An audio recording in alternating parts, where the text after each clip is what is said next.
আপনি কি জানেন বাংলাদেশে শুধু একটি নয়, মোট 4 ধরনের পাসপোর্ট রয়েছে, আর প্রতিটি পাসপোর্টের রং অনুযায়ী বদলে যায় আপনার মর্যাদা, সুবিধা, এমনকি আন্তর্জাতিক প্রটোকলও। আজকের প্রতিবেদনে জানব কেন বাংলাদেশের পাসপোর্ট 4টি, কোন পাসপোর্টে আপনি কি সুবিধা পান। সবচেয়ে প্রচলিত পাসপোর্ট হলো সবুজ রঙের। এটি সাধারণ নাগরিকদের জন্য।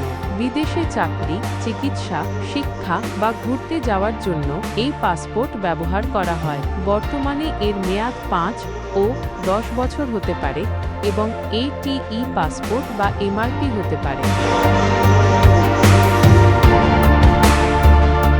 সরকারি অফিসার বা কর্মচারীরা যখন সরকারি দায়িত্বে বিদেশে যান, তারা পান নীল রঙের পাসপোর্ট। এই পাসপোর্টধারীরা অনেক দেশে ভিসা অন অ্যারাইভাল সুবিধা ও বিশেষ করিডোর ব্যবহার করতে পারেন।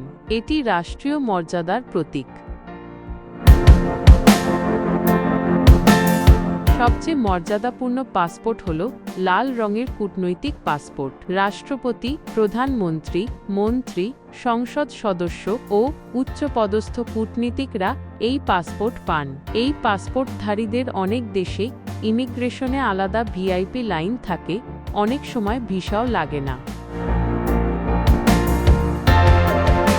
ধরনের গ্রে বা ধূসর রঙের এই পাসপোর্ট দেওয়া হয় জাতিসংঘ বা আন্তর্জাতিক সংস্থার প্রতিনিধি অথবা বিশেষ মর্যাদা সম্পন্ন ব্যক্তিদের। তারা অফিসিয়াল আন্তর্জাতিক মিশন বা উন্নয়নমূলক কাজে গেলে এই পাসপোর্ট ব্যবহার করে।